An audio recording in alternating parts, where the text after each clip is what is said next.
Imagine this. You're standing at the threshold of everything you've ever wanted. The relationship that finally feels safe. The opportunity that could redefine your career. The peace you've been chasing for years. And yet, something inside you tightens. A whisper in the back of your mind says, "You're not ready." A voice, almost familiar, warns, "This won't last." So you pull back. You pick a fight.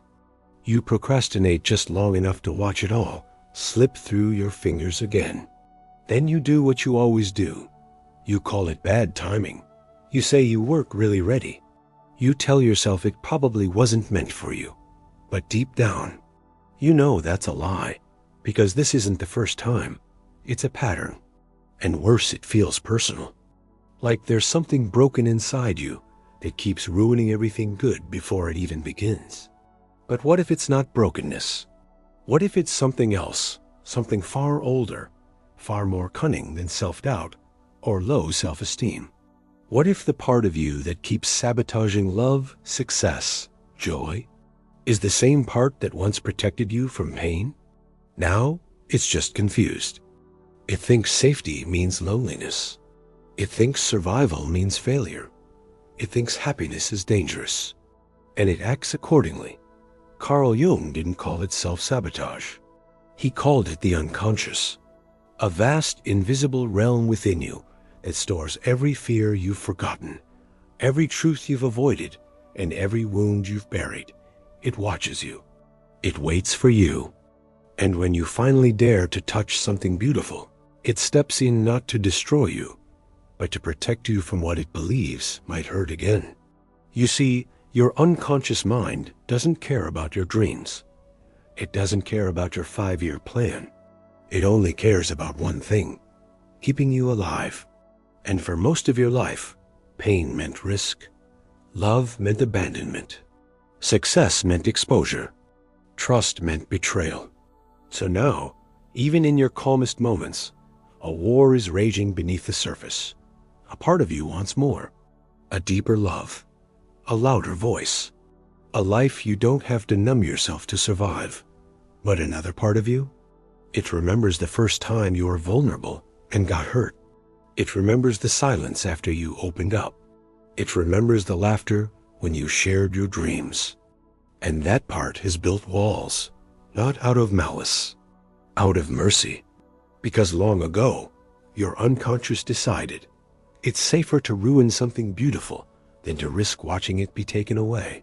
This is the paradox no one talks about. You are both the prisoner and the guard, the dreamer and the destroyer.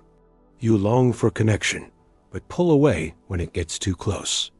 You crave purpose, but sabotage every step toward it. You yearn for peace, but unconsciously create chaos.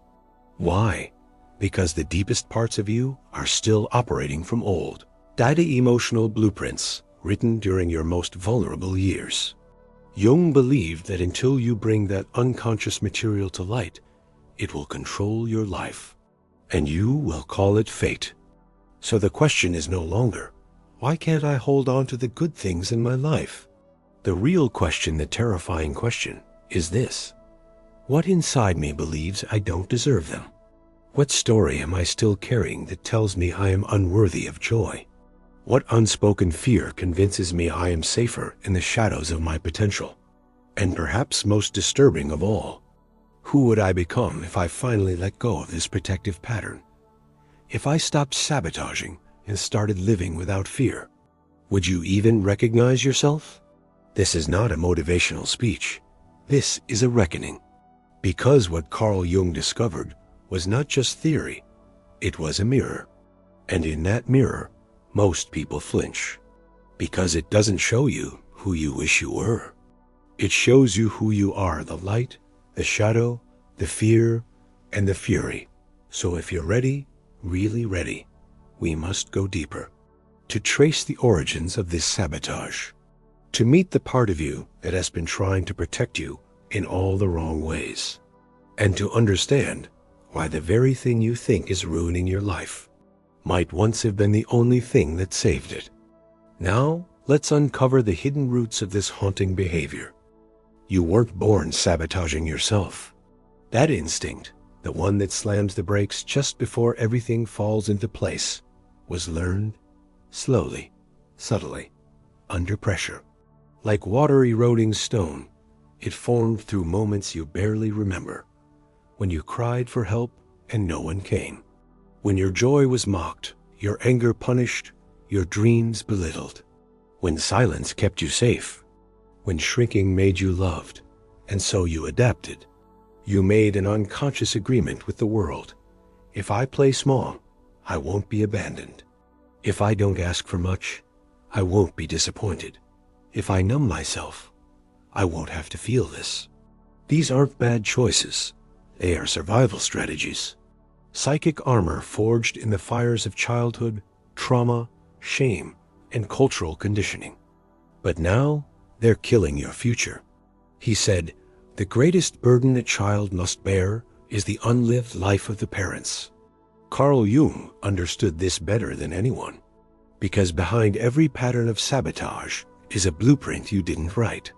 You inherited your beliefs about love, success, worth, and identity long before you could question them. Your parents, your teachers, your culture, they all handed you silent commandments. Don't be too loud. Don't be too emotional. Work hard, but don't expect too much. Be good, even if it kills you. And you listened, not because you were weak, but because your nervous system was still developing. Because as a child, love is oxygen, and you'd rather betray yourself than risk suffocating without it. This is the beginning of what Jung called the persona, the mask you wear to survive in society. It's the socially acceptable self, the one who gets praised, admired, accepted. But the price of the persona is the exile of the shadow. Every part of you that didn't fit the mask was pushed underground into the unconscious. Your rage, your sensuality, your wildness, your defiance, even your deepest desires. And here's the brutal truth. Whatever you repress in the shadow doesn't disappear. It festers. It grows teeth.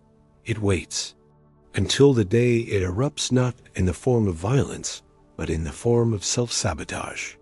Because the shadow doesn't want to be ignored. It wants integration. And if you won't listen willingly, it will make you pay attention by wrecking what matters most. That's why people ruin their own relationships the moment they feel truly loved. Why they quit just before the breakthrough. Why they waste time numbing themselves with distractions when their purpose is screaming in the background. Jung said, "Until you make the unconscious conscious, it will direct your life and you will call it fate." But it doesn't stop with childhood. Modern society adds another layer to the trap, the illusion of autonomy in a system designed to keep you disconnected from your depth. Consumerism doesn't want you to know yourself. It wants you to stay hungry, scrolling, comparing. It wants you to chase worth in things that cannot love you back. Aldous Huxley warned of this in Brave New World, a world where people are sedated by pleasure, distracted by surface, and terrified of silence. Nietzsche called it slave morality, a system that rewards obedience, mediocrity, and guilt while punishing the will to power and authenticity. You were not raised to be conscious. You were raised to conform. And every time you try to rise, to break free, to claim a life that actually feels yours, those ancient alarms go off. The unconscious screams, "You'll be punished. You'll be alone. You'll fail." But here's the philosophical twist. The fear isn't of failure. It's of expansion. You fear your own power. Because stepping into it would mean leaving the safety of the known, shedding the persona, confronting the shadow, and living without apology. It is easier to ruin the good thing than risk becoming someone unrecognizable to the people who once taught you to shrink. So the sabotage continues, not because you're weak, not because you're broken, but because you're still trying to protect yourself using an outdated map of danger. This is where Viktor Frankl's insight cuts through like a blade. When a person can't find a deep sense of meaning, they distract themselves with pleasure. And perhaps sabotage is one of those distractions. Because if you truly believed you deserved peace, if you truly believed you are worthy of love, if you truly believed your gifts could change the world, would you still be hiding? Would you still be punishing yourself for needs that are human, for dreams that are sacred, for emotions that are valid? Or would you rise? But to rise, you must first descend into the depths of your own psychology, into the parts of you you've avoided for too long, not to drown there, but to find the original wound, to finally name it, and to begin the long process of healing. Because until you understand why you sabotage, you will keep building beautiful things just to burn them down. But now you see the foundation, you see the pattern, and once you see it, you can never unsee it. Now, let's trace how this hidden sabotage shapes the world around you, often in ways you never realized. It starts quietly. You miss a deadline that matters. You say something sharp to someone you love. You ignore an intuitive pull, dismiss it as nonsense.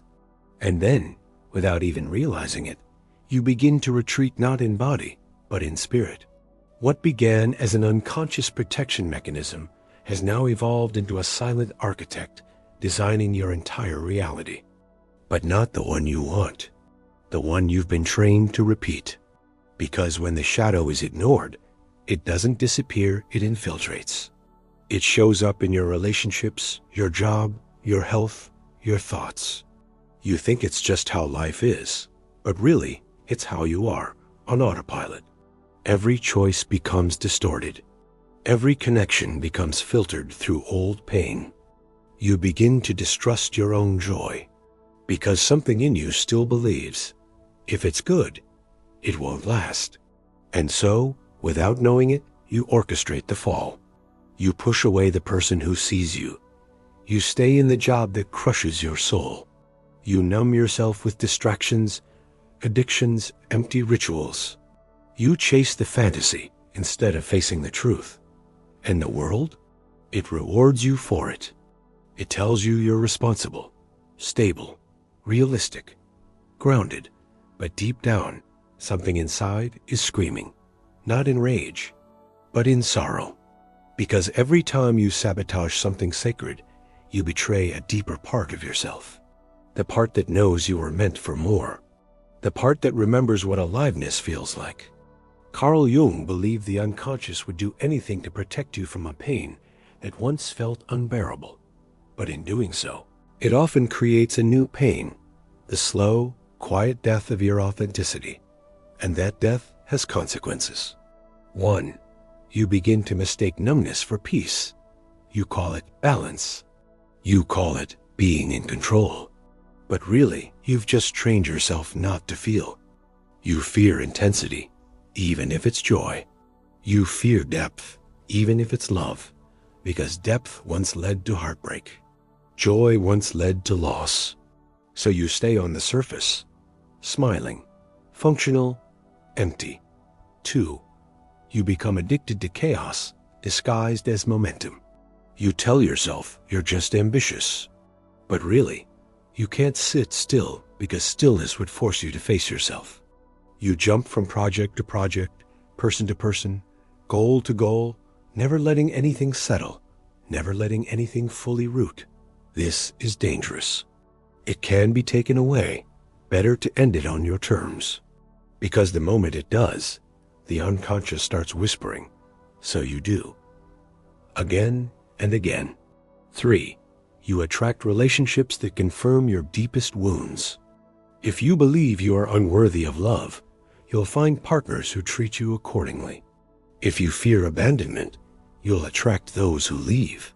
If you associate love with pain, you'll mistake intensity for intimacy. This isn't bad luck. It's unconscious loyalty to a story that was never yours to begin with. Jung would say, your unconscious is trying to resolve the original wound. It's trying to replay the trauma in the hope of a different outcome. But without awareness, all you do is relive the same pain on loop. 4. Your mind becomes a battlefield. You wake up exhausted even after sleeping. You overthink every interaction. You rehearse conversations in your head, trying to make sure you don't get hurt again.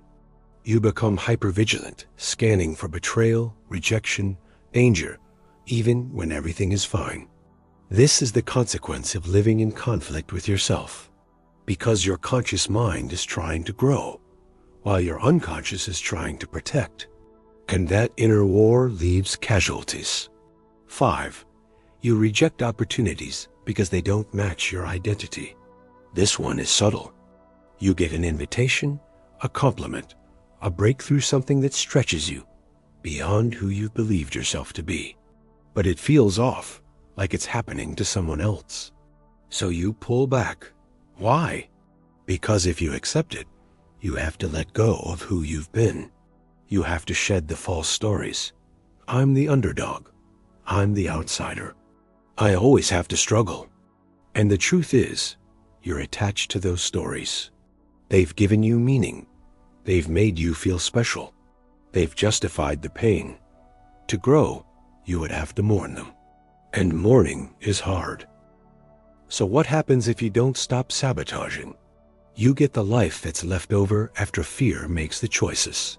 You build a cage and decorate it. You call it stability, but it's just familiar suffering. You call it adulthood, but it's just inherited fear dressed in adult responsibilities. You reach the end of your life and realize you are never really here. You were playing a character the whole time. Jung didn't want people to be happy in the shallow sense. He wanted people to be whole, to face the darkness and the light, to take responsibility for the stories they inherited and then rewrite them. But wholeness has a price. You must stop blaming the world. You must stop seeing pain as punishment. You must stop abandoning yourself when life gets too real. You must stop sabotaging what your soul is begging you to receive. And yet, here's the turning point. The very patterns that destroy you are also the path back to yourself. Your sabotage is a compass. Every time you ruin something beautiful, you leave behind a breadcrumb, a signal pointing back to the wound that's still bleeding. Follow it, not to wallow, but to understand, to liberate, to transform. Because once you see how your unconscious is shaping your reality, you gain the most dangerous and beautiful gift of all, choice. And that changes everything. Now, let's talk about the rebellion. The inner revolution that begins when you stop living from the past and start creating a future your shadow never saw coming. What happens when you finally realize the enemy was never the world, but the ghost of your past whispering through your nervous system? What do you do when you wake up and see that you've been the one dragging the anchor, slashing the tires, flicking the match before every fire? Do you collapse in shame? Or do you rebel? Because this is the moment Carl Jung was always pointing toward, not a moment of motivation or inspiration, but initiation. An invitation into the underworld of the self. A revolt against your conditioning. A conscious act of psychological revolution. But rebellion doesn't begin with action. It begins with awareness. And awareness is not passive. It is violent. Once you see how your unconscious has been playing puppet master choosing partners, avoiding chances, silencing your voice, you cannot unsee it. And suddenly, the lies you used to hide behind no longer comfort you. They feel like skin you've outgrown. This is where the real work begins. Step 1. Name the pattern. Break the spell. Start here. Name it. Write it down. Speak it aloud. I sabotage love when it gets too safe. I ruin good things because I'm more comfortable in chaos. I don't trust joy to stay, so I push it away. There is magic in naming. Power. As Jung said, until you make the unconscious conscious, it will direct your life and you will call it fate. The moment you name the pattern, you cut its strings. No, that doesn't mean it disappears. But now it's in the light, and what lives in the light can no longer haunt you in the dark. Step 2. Befriend the shadow. Don't battle it. You cannot kill the parts of you that sabotage. because they are not enemies. They are exiled children, doing their best with the tools they had. That part of you that ruins love, it learned that closeness equals pain. That part of you that avoids success, it believes visibility equals danger. That part of you that stays small, it thinks safety lies in silence. They are not evil. They are wounded.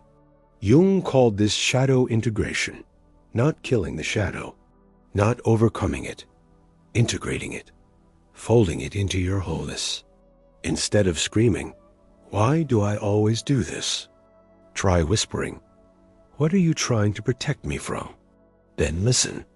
That's how you reclaim power, by understanding the inner saboteur instead of exiling it. Step 3. Choose the opposite response and watch what happens. This is where rebellion turns to alchemy. The moment you are about to repeat the pattern, pause. When love feels safe and you want to run, stay. When your dream inches closer and you want to quit, push forward. When you're ready to numb out, feel instead. This is psychological resistance training.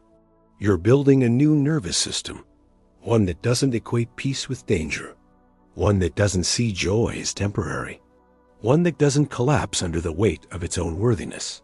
It's hard, it's messy, but it is liberation in real time. Step 4. Destroy the false self. Piece by piece, the most painful rebellion, letting go of who you thought you had to be in order to be loved. The overachiever, the fixer, the chameleon, the cynic, the silent one, the martyr. These identities were never you. They were masks, adaptations. And now, if you want to live fully, you must grieve them. Jung's process of individuation, becoming your true self, is not about self-improvement. It is a spiritual death and rebirth. It means allowing parts of you to die so something more authentic can be born. It means risking rejection for the sake of honesty. It means embracing solitude over shallow connection. It means walking into the unknown without the armor. This is not self-help. This is self-initiation. Step 5. Stop asking for permission to heal. The world will not clap when you stop self-sabotaging. People will be confused. Some will resent your change. They were invested in the version of you that stayed small, agreeable, predictable. That's okay. Your rebellion is not a performance. It's a promise you make to yourself in silence. Carl Jung once wrote, "The privilege of a lifetime is to become who you truly are. You don't owe your wounds loyalty. You don't owe your family your silence. You don't owe your culture your submission. You owe yourself freedom. You owe yourself wholeness." And the moment you stop waiting for someone to give you permission to break the cycle, you become dangerous, not to others, but to the system that fed off your fear, to the shadow that depended on your silence, to the illusion that kept you chained to the past. This is not a one-time escape. It's a lifetime practice. Rebellion isn't a single act. It's not quitting your job or cutting off a toxic friend. It is waking up every day and choosing to act against the ghost of who you used to be. It's noticing when sabotage creeps in and refusing to bow. It's reaching for beauty even when your hands shake. It's letting yourself receive what you once thought you had to earn. The path will not be clean. You will fall back into old habits. You will sometimes still run when you should stay. You will lose yourself again and again. But each time you return, each time you choose to stay with yourself, you shatter a piece of the old spell. And over time, you don't just stop sabotaging. You begin creating, not from fear, but from alignment. Not to prove something, but because you finally know you were never too much. You were never broken. You were simply surviving. Now you're ready to live. But there is still one more truth, the deepest one. The insight that changes everything, that explains why it all had to fall apart before it could finally come together. Let's go there. Let's uncover the ultimate realization. You've traced the pattern. You've seen how the unconscious shapes your life. You've begun the rebellion tentative, trembling, but real. But now, you stand at the edge of something deeper. Not a habit, not a wound, something existential. And here, you must ask the most terrifying question of all. What if you've been sabotaging your life because you were never taught how to live it? Imagine waking up from a long sleep, only to realize your dreams weren't your own. Your desires were inherited, your values borrowed, your fears conditioned. What if your entire personality was built as a defense? Not an expression of truth, but a shield against pain? What if the person you think you are is merely who you had to become in order to survive? Carl Jung once said, "People will do anything, no matter how absurd, to avoid facing their own soul. Because facing your soul means everything must be questioned. Your attachments, your ambitions, your very identity. And this is the ultimate truth, the one your shadow has been protecting you from all along. Self-sabotage is not about failure. It's about fear of transformation. Because transformation is violent. It asks you to die to everything false, shallow, and familiar. It rips off the costume. It tears down the house you built inside a cage. It demands you walk into the wilderness of the unknown with nothing but your naked soul. Most people say they want change. What they mean is, I want the pain to stop, not, I want to become someone new. But healing is not relief. Healing is rebirth. And rebirth requires death. The death of the person who needed to be small to be safe. The death of the identity built on pleasing, proving, performing. The death of the ego that survives through sabotage. Jung called this journey individuation, not becoming better, becoming whole. To integrate the shadow, to reconcile the opposites within you, strength and softness, rage and peace, doubt and knowing. To descend into the underworld of your unconscious and retrieve the parts of you that were cast away. And when you do that, when you truly do that, something astonishing happens. You stop needing to sabotage, because there's nothing left to fear. You see, your sabotage was never the problem. It was the signal, the smoke before the fire, the rumble before the quake. It was the voice of your abandoned self, begging to be seen, not to be judged, not to be fixed, but to be welcomed back. You were never broken. You were fragmented. Pieces of you were scattered across years, relationships, memories, traumas. Pieces you thought were shameful, too intense, too needy, too loud.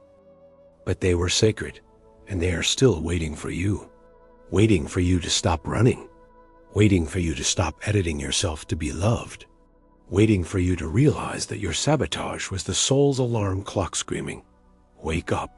This life is not yours." Here is the cruel paradox. The parts of you that ruin your life are also the parts that can set you free, but only if you have the courage to turn toward them, not away. So now what remains? No pep talks, no hacks. Just a question. Are you willing to lose who you were to become who you are? Not everyone is, and that's okay. Because once you begin this path, there's no going back. Comfort will no longer satisfy you. Numbing will feel like poison. Lies will burn on your tongue. You will crave realness, depth, soul. And that comes at a cost. You will outgrow people.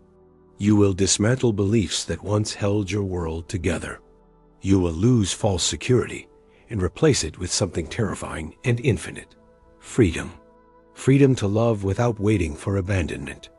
Freedom to speak without rehearsing. Freedom to succeed without guilt. Freedom to rest without shame. And above all, freedom to exist. Without needing a reason. No performance. No justification. Just presence. Just you, the one who is never the mask. Never the saboteur. Never the failure.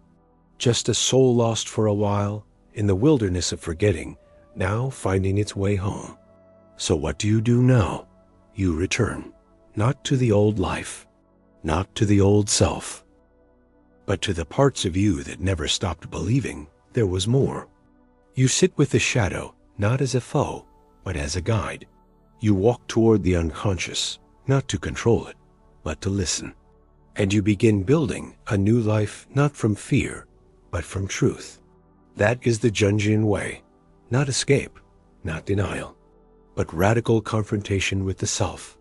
And from that confrontation, a new self is born, one who no longer fears good things, one who no longer sabotages love, one who no longer believes that pain is destiny, one who understands the sabotage wasn't your enemy, it was your invitation to descend, to awaken, to transform. And now that invitation is yours. So the only question left is, will you answer it?